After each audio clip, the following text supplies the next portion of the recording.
Bienvenidos como siempre a Testimonios del Despertar. Aunque, últimamente pienso que quizás le debería de llamar de otro modo, no sé, ¿qué opináis? A lo mejor charlas del autoconocimiento. Este es un podcast de entrevistas sobre temas de autoconocimiento que tocan espiritualidad, esoterismo, arte, filosofía y en general cualquier tema que permita recoger a través de charlas desenfadadas las impresiones de personas que en un momento de su vida decidieron evolucionar a través de caminos de conocimiento. Caminos que les facilitaran la transformación personal. ¿Qué les llevó a indagar o incluso a dedicarse profesionalmente a este tipo de áreas? Todas las historias tienen en su diferencia puntos en común y yo te animo a descubrirlos. Si te gustan estas charlas, suscríbete. Si quieres que tratemos algún tema en particular, házmelo saber. Y si crees que tienes algo que compartir en este espacio libre, estaré encantada de entrevistarte. Puedes escribirnos a testimoniosdeldespertar@gmail.com. Hoy vamos a hablar del autoconocimiento que nos llega, pero a través de la creación artística y de su disfrute. En concreto vamos a hablar de poesía. Vamos a hablar de poesía con Teresa Cubas Lara, quien en su momento y bajo el lema Palabras con alas decidió dar a conocer en forma de autoedición la obra de su vida, de la que ya lleva publicados 47 libros que forman una colección que se llama Rosas Nuevas. Tras colaborar durante 5 años en la revista Esfinge Digital, le fue otorgado el tercer premio en el 2019 y también en el 20 del certamen de poesía Palabras de Mujer, convocado por la Asociación CEGRI de Málaga. Teresa nos hablará de por qué escribe poesía filosófica o filosofía poética, como lo llama ella. Nos va a hablar también de musas, de la escritura como método terapéutico, de cómo sucede el proceso creativo y también de la catarsis del autor.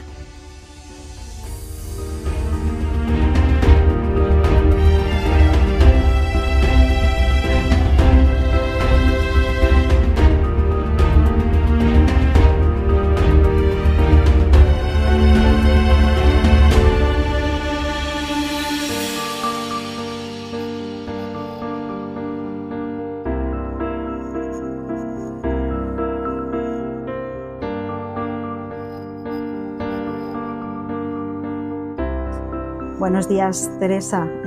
Muchas gracias por estar en Testimonios del Despertar, hablándonos de poesía, de creatividad y el amor que pones en cada línea de tus textos. Hola Elena, buenos días. Nada, yo encantada de que te hayas hecho eco y de que esto pueda llegar a otras personas, esta experiencia. Por supuesto, eso intentamos. Entonces vamos a empezar por la parte que tiene más que ver con el podcast, en el sentido de que te lleva a la poesía, Teresa. ¿Cómo llegó la poesía a ti o tú a ella? ¿Cómo empezaste? Pues la verdad es que fue cuando tenía 28 años, de una manera muy puntual. Un día escribí una carta a una amiga con un gran sentimiento y al terminar me di cuenta que tenía rasgos poéticos, de medida, de ritmo. Yo quedé totalmente asombrada. Hice copia, claro, y hoy en día la guardo, la copia, como una pieza arqueológica. La verdad es que sí, con muchísimo cariño. O sea, que ella te encontró a ti, efectivamente. Pues sí, la poesía te encontró. Se volcó, o sea, simplemente fue un abrir el alma y aquello salió, fluyó. Luego, sí. Después ya seguí escribiendo como una catarsis, ¿no? Porque de alguna forma el papel me acogía sin reservas, esa hoja en blanco no me censuraba, no me juzgaba, escuchaba todo lo que yo quería decirle y se convirtió en una gran amiga. Que poco a poco pues fui descubriendo que esa hoja en blanco, a través de esa hoja en blanco, surgían respuestas y consejos. Más tarde, cuando conocí los textos tibetanos de la voz del silencio, entendí que algo así me estaba sucediendo, que efectivamente hay una voz que nos habla en el silencio, y lo acepté de manera natural. Sí. Y lo incorporé y ya quedó establecido ese diálogo que es el que realmente voy transmitiendo a través de los poemas, ¿no? Entre tú y yo y tu otro yo profundo. Sí, mi otro yo, sin duda, profundo. Yo en una octava más alta de lo que hay de aquí abajo, sí. Y es un diálogo del alma. ¿Y cómo te preparas como poetisa para la creación? ¿Hay circunstancias ambientales que favorecen evidentemente la creación? ¿Cómo te preparas? Sí. ¿O dejas que fluya y ya está? Bueno, el escenario es muy importante, claro. En general, yo siempre cuando salgo, siempre llevo en todas las bolsas, en todos los sitios, papel y lápiz. Bueno, papel y bolígrafo, naturalmente, eso siempre. Siempre. Sí que es fundamental que haya un cierto silencio alrededor. O sea, que el ambiente esté tranquilo, porque eso favorece la mirada interior. Un paseo por el parque, cerca de casa o por la playa si es verano, o mientras que se desayuna tranquilamente en casa, sin una idea concreta, pues llega una frase y noto que tiene medida. Y yo la noto sin más. Sí. Luego ya va apareciendo otra, y al final se va trenzando el verso. Total, que cuando regreso a casa ya ha salido un poema. Fíjate. Luego, cuando ya estoy en casa, lo paso a limpio, muy bien, le pongo un título en base a lo que ha salido y la fecha. Para mí es muy importante la fecha, porque al fin y al cabo es como un retrato del alma, ¿no? Sí, lo que ha salido. Está reflejando un momento vital. Claro. Entonces, con muchos retratos conformo el álbum de mi vida. Claro. Y así. Sí, entiendo lo de la fecha, es curioso, pero es muy interesante. Sí, sí. Y la música, porque hemos estado antes hablando, ¿verdad?, de la música. ¿Cómo la utilizas? ¿Aumenta tu creatividad la música de alguna manera? No solamente la estética del ambiente, si paseas, sino utilizas la música para crear o para recitar. Bueno, para recitar, para los pensieros que mando, ya lo conoces. Pero no utilizo música para inspirarme, no, simplemente prefiero contemplar un paisaje o ver el atardecer. Más contemplativo. Sí. La belleza del entorno es lo que me motiva. Sí, digamos que uno entra en comunión con el entorno y dejas que algo se exprese.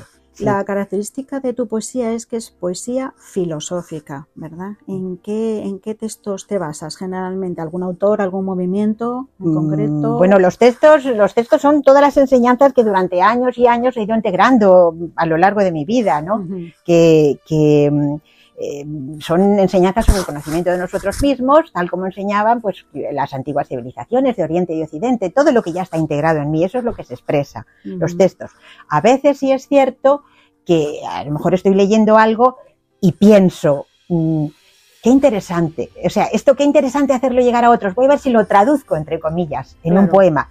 En este caso a veces sale y a veces no, he de confesarlo, pero sí que también, y otras veces pues noto que lo que ha salido va directamente relacionado, va dirigido, mejor dicho, a alguna persona en concreto que conozco. Entonces se lo paso en su cumpleaños o así. Sí.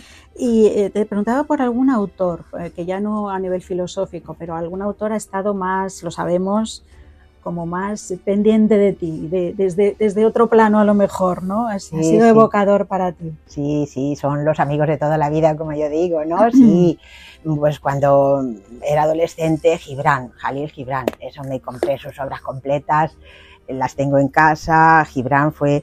Y luego, pues nada más tarde, Amado Nervo y Machado, también Machado, sí, muy nuestro. Muy bien. Vamos a hablar de emociones ahora. Las circunstancias emocionales, bueno, tú ya nos has dado ahí un pequeño perfil, ¿no?, sobre que estás paseando y tal, y las emociones que captas, porque es un momento de introspección, provocan la creatividad, ¿verdad? Pero si tuvieses que definir alguna otra, no sé, la soledad, el amor, lo típico, ¿verdad? El amor, la soledad, la vida, como que esas emociones, ¿cuál de ellas dirías tú que suele tener más influencia en tu poesía actual? Sí, a lo mejor en el pasado me puedes indicar otra. Bueno, todo es un devenir, todo es un todo. Yo diría, contestando a tu pregunta, que es la percepción de la belleza.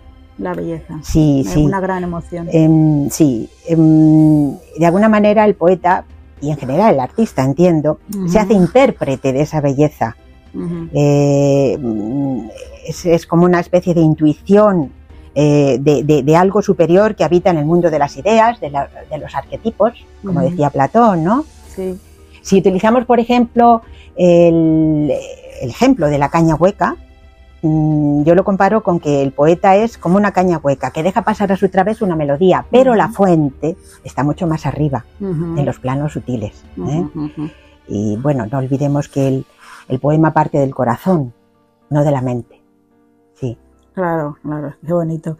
Entonces, en el proceso creativo propiamente dicho, fluyen en ti las palabras como nos has dicho, pero ¿utilizas algún proceso más de corrección después? Porque has dicho, lo vuelvo a casa en ese momento, porque tú has extraído el concepto, incluso casi que lo memorizas por lo que has dicho.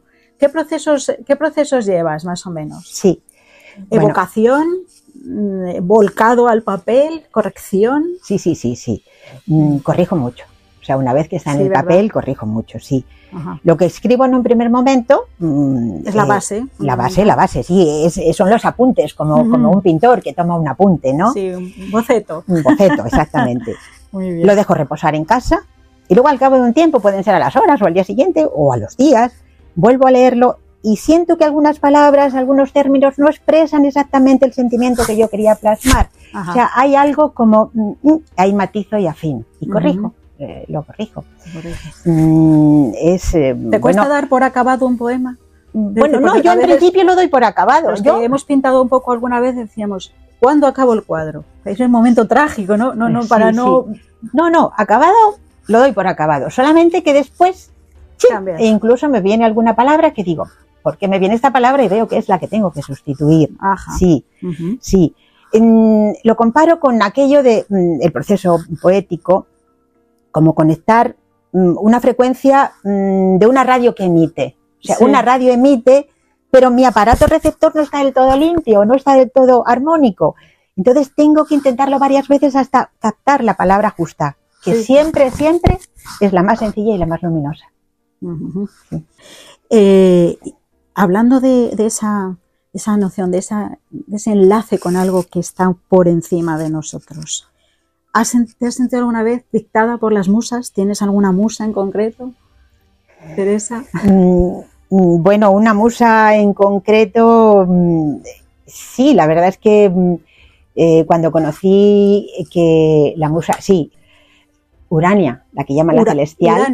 Urania, sí, es la más pequeña de las musas, porque no solamente a nivel normal siempre pensabas en Urania como la musa de la astronomía o de las ciencias exactas, pero un día descubrí que también era la que había inspirado a los hombres la curiosidad por las estrellas y el ansia de preguntarse por el porqué de las cosas. Qué bonito. Sí, entonces a la vez era musa de la poesía didáctica y de la filosofía y dije, esta es la que a mí es la mía. Claro, es ese sentido didáctico, pedagógico de enseñar, ¿no? Sí. Bueno, vamos a ver, no voy a pensar yo que la musa Urania va a venir hasta mí, claro pero tendrá muchas ayudantes más chiquititas de su misma escuela y se me acerca. Pues perfecto. Eso pienso.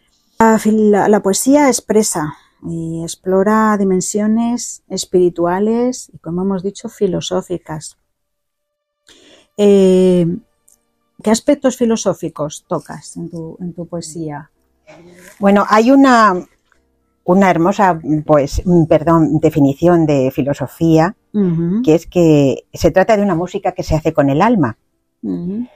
Entonces, todo arte, la poesía y todo arte ha de conducirnos a elevar el estado de conciencia, o sea, tenemos que avanzar en un estado de superación, de evolución en realidad, ¿no? Sí.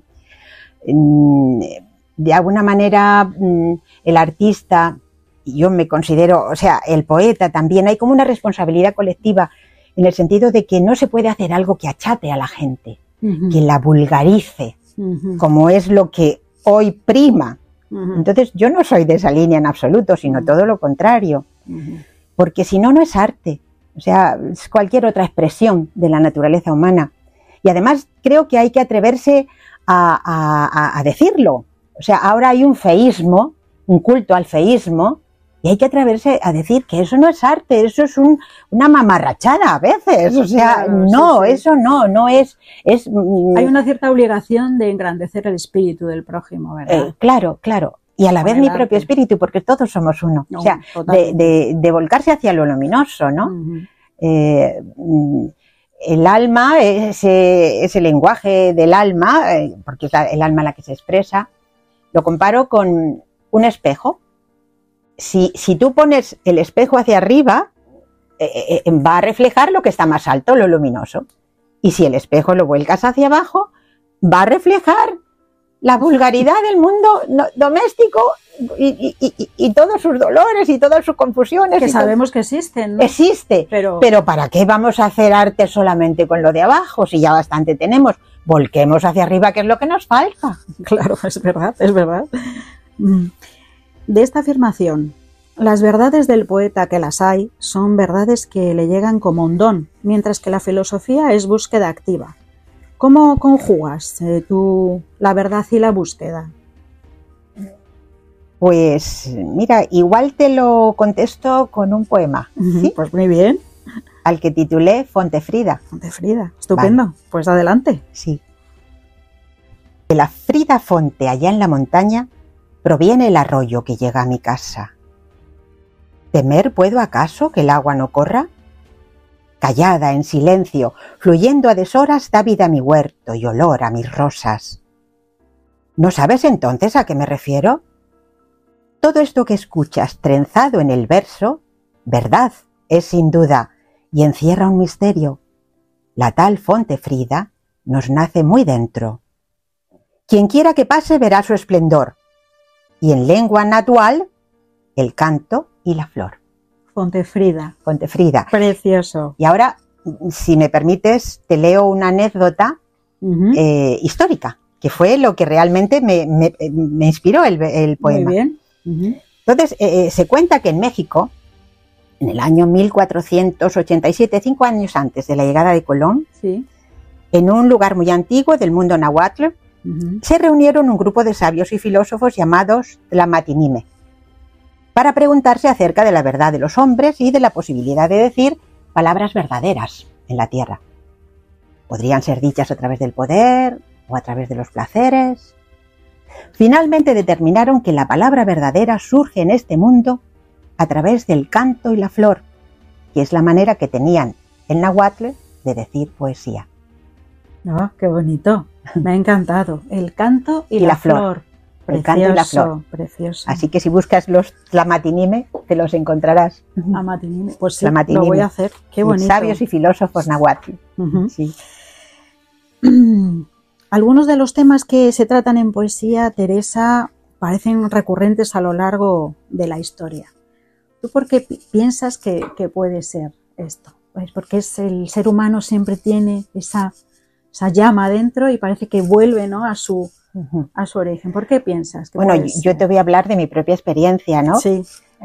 Personalmente nunca escribí para quedar bien y para ganar dinero, siempre escribí para mí misma. Después surgió la posibilidad de pasarlo a otros. En realidad, si surgen temas recurrentes, es porque quien se expresa a través mío es así como quiere, es lo que quiere decir. Pero también veamos otra cosa. En la naturaleza todo es recurrente. Sí, cíclico. ¿verdad? Cíclico y recurrente, utilizando tu misma palabra. Lo es el mar cuando acaricia las playas, lo es el mirlo cuando canta siempre igual, cada mañana o cada atardecer, las rosas que nacen en primavera, todo es recurrente. Quizá en este mundo, en este momento, hemos pensado que la repetición no nos gusta, pero... O nos creemos mejores, ¿no?, que nuestros ancestros. O que siempre queremos algo novedoso, es una ansia, pero lo que se repite tampoco es exactamente igual, porque una rosa no es igual a otra. No, ni la manera de verla. Eso mismo. Claro. Eso mismo. Lo cierto es que los temas parece que al hombre le siguen incomodando o preocupando y al final, en el camino del autoconocimiento, ya sea usando poesía o cualquier otro método, al final siempre se coincide, ¿no? Porque el ser humano es siempre el mismo, el que va por la tierra caminando. Y preguntándose. Eso es. En tu poesía buscas provocar en el lector, evidentemente, una emoción, un sentimiento, ¿no? ¿Qué te gustaría que quedase grabado en el corazón de tus lectores? ¿Alguna reflexión espiritual? Bueno, yo busco el que nos podamos encontrar corazón con corazón, que era la forma que tenían los romanos de llamar a la concordia.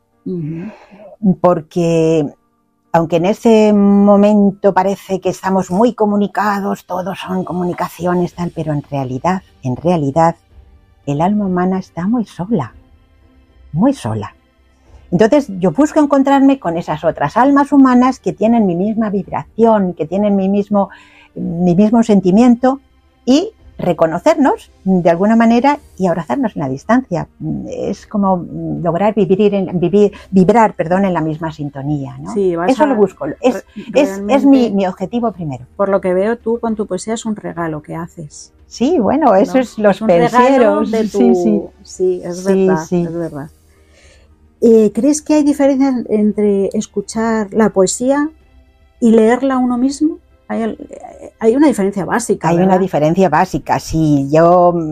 La voz es un elemento importantísimo. No olvidemos que la creación surge del verbo. El verbo. La voz produce una vibración que penetra en los mundos sutiles, lo mismo que la música. Lo mismo. Y en cuanto a leer o escuchar, pues bueno, habrá momentos en que son más íntimos, que es adecuado leer para uno mismo, pero todo lo que sea escuchar, incluso yo misma cuando leo, lo que te mencionaba antes, ese repaso de lo ya escrito, ahí es cuando al leer en alto me escucho que no hay musicalidad, alguna cosa se escapa y ahí es cuando lo arreglo. Claro. O sea que la voz es fundamental. Si tú recomendarías entonces a las personas que a margen de leer tus libros fueran a recitales, ¿verdad? De poesía. Sí. Es una manera de vivirlo completamente diferente. Sí. Además, hoy no tenemos mucho tiempo, pero sí, bueno, todo lo que sea enriquecerse es... Lo digo por la diferencia entre leerlo y escucharlo. Parece que el autor que va a leer su poesía va a volcar ahí pues su alma de nuevo, ¿no? Pero para ti, en directo, me parece algo precioso. Sí. Aunque no todos los poetas saben ser rapsodas. Ah, claro. No todo el mundo, son dos cosas aparte. Sí, ¿verdad? Porque ahí, hablando un poquito otra vez de la voz, ciertamente parece que la voz interna tiene una faceta y la que sale después, hacia afuera, tiene otra. Sí, es un matiz. No todo el mundo vale para recitar poesía, claro, incluso aunque sea suya propia. O sea, hay algunos conocidos, a mí me han llegado vídeos y tal de Valladares y bueno, y algunos otros que dices, qué bonito lo dice. Aunque no sea suya. No, aunque no sea suya. O sea, son dos cosas distintas. Control de la voz y son actores, además. Claro, eso es. Es el otro arte que se conjuga a la hora de recitar. Sí.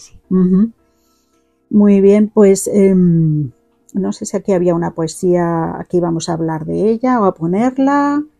La de ¿Te atreves, quizás? Vale, me atrevo. ¿Te atreves a ¿Te atreves? Me atrevo. Pues muy bien, Teresa, pues adelante. Hemos hablado de un concepto. No alcanzas a sospechar la potencia atesorada en esas pocas palabras que te atreves a sembrar.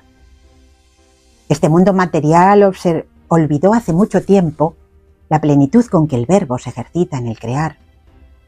En alas del pensamiento, si te atreves a soñar, te acercarás al misterio que te ayuda a despertar. Pero si ya estoy despierto, me dirías al azar. Aunque supongas que es cierto, cuando no temas dejar las cadenas que te oprimen y camines sin dudar hacia lo que es invisible, bien podríamos hablar. Pero en tanto, ve sembrando y no pienses nada más, que las hadas protectoras ya conocen el lugar donde asentar las semillas que habrán de fructificar. Está viva la palabra que te atreves a sembrar. Ay, qué bonito. Muchas gracias.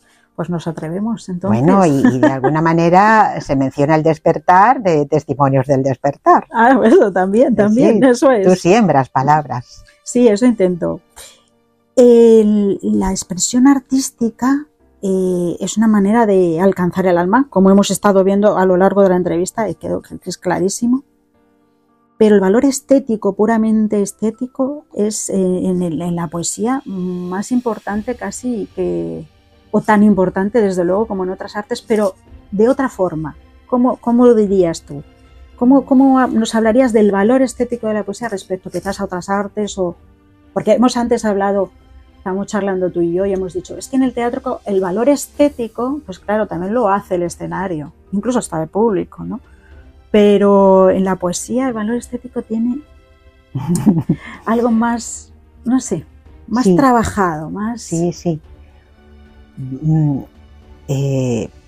Para mí el lenguaje es un vehículo con que se reviste la idea. Ujú. Entonces nunca podrá expresar una idea bella, nunca se podrá expresar una idea bella en un lenguaje burdo. No, no. Entonces el proceso ha de ser armónico y estético. Si no lo es, no podemos hablar de arte. Ujú. Es, pues bueno, es hablar, pero no es arte. Diríamos que el arte es la expresión estética de la belleza. Pero antes de esa expresión, antes de expresarlo, ha de haberse percibido el arquetipo, percibido, ¿no? Lo que decíamos del espejo que Sí. mira hacia arriba, Sí. que más tarde utilizará el lenguaje o el color, en el caso de un pintor, como forma de expresión, ¿no? Ujú. Y no solamente el arquetipo de lo bello, refiriéndonos a los arquetipos platónicos, Ujú. el arquetipo de lo bueno, lo justo y lo verdadero, ¿no? Son Claro. esas ideas primeras que están allí, Ujú. es la fuente, que es Y esa... a través de la conjugación estética podemos profundizar mejor en el concepto, en la poesía, ¿no? De hecho, quien escuche poesía tiene que ser poroso a la estética Claro, antes que a nada, claro, porque si claro, no, no claro. llegará al concepto. Claro, exactamente. ¿Qué es un pensiero?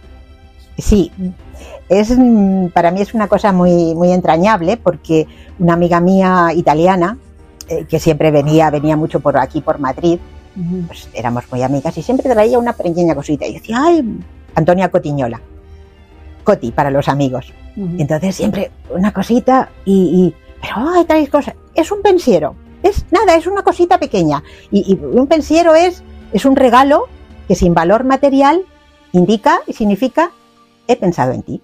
Lo mismo, ella traía sus pensieros y yo pues cogí esa idea del pensiero pues cuando empecé a mandar mis poemas en los cumpleaños a la gente, te mando un pensiero, un regalo que sin valor material significa pensé en ti. Y tanto, porque a lo mejor lo habías hecho casi a esa persona, ¿no? O en relación a alguna idea o...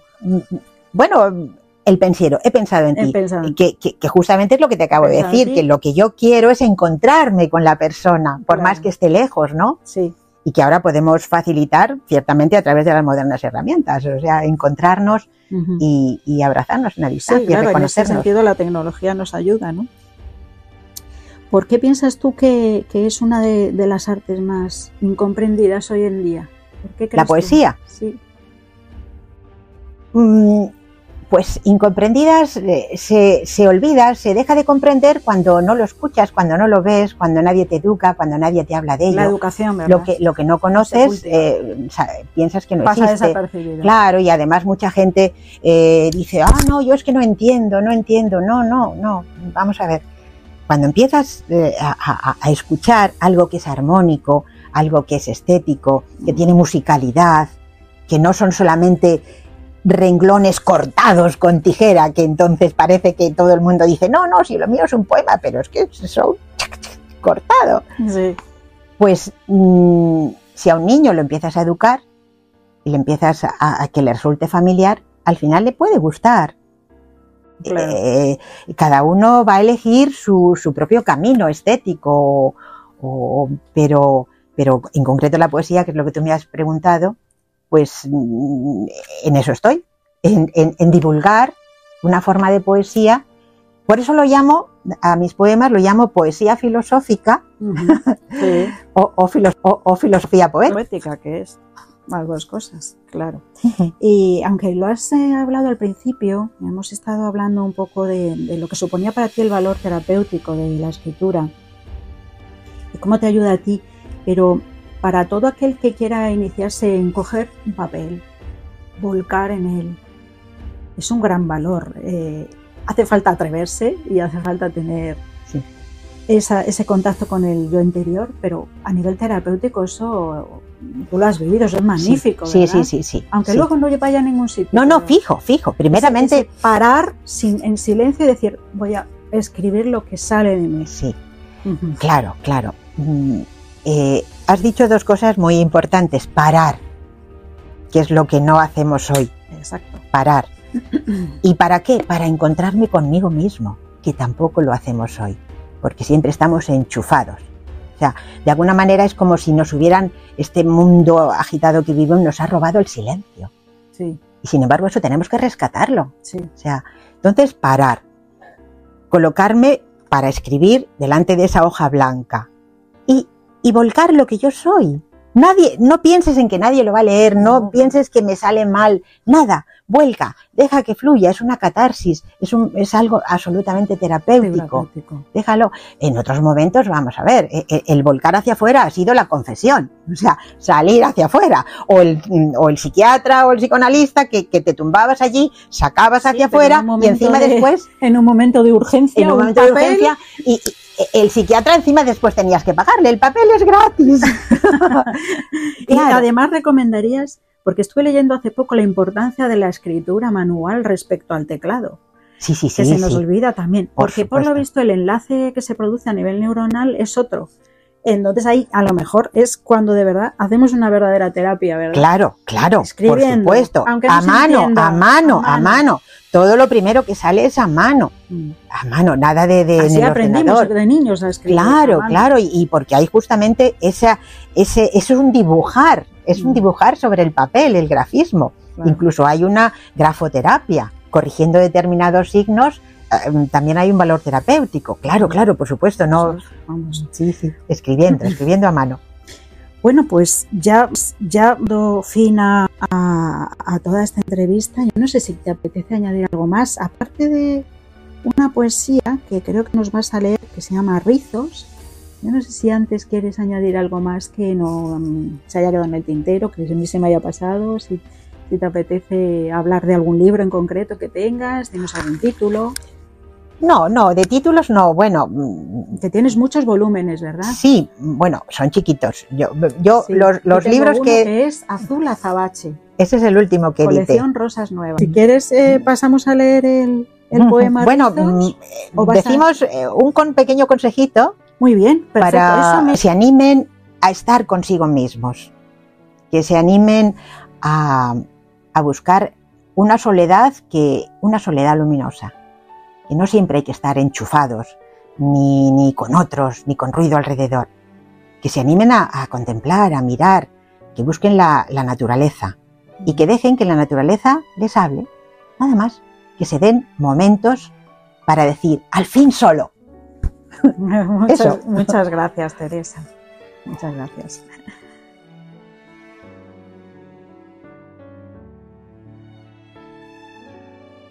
Cuando pasen muchos años y sesudos literatos evalúen mis escritos, me dirán solemnemente, ¿tu verso cómo lo llamas? Yo les diré simplemente, son los rizos de una dama. Son chiquitos, juguetones, son mechones que se escapan de la cárcel de la rima. Su sedosa cabellera se ha enredado entre mis dedos y ese brillo de su pelo se hace versos cuando lo acaricio yo. Algunos velan su rostro, otros le tapan la nuca. Sobre sus hombros desnudos son como manto de reina, sobre su frente diadema. A menudo su melena se desata entre risas, como la espuma del mar. ¿Será Venus, esa dama cuyos rizos se me acercan? Me los deja la marea y yo acudo presurosa con un pequeño pincel, mas al llegar al papel se me transforman en versos. Así pues, no son romances, ni cuartetas, ni tercetos. Mirad que os lo digo seria. No me trencéis el poema. Dejadme los rizos sueltos.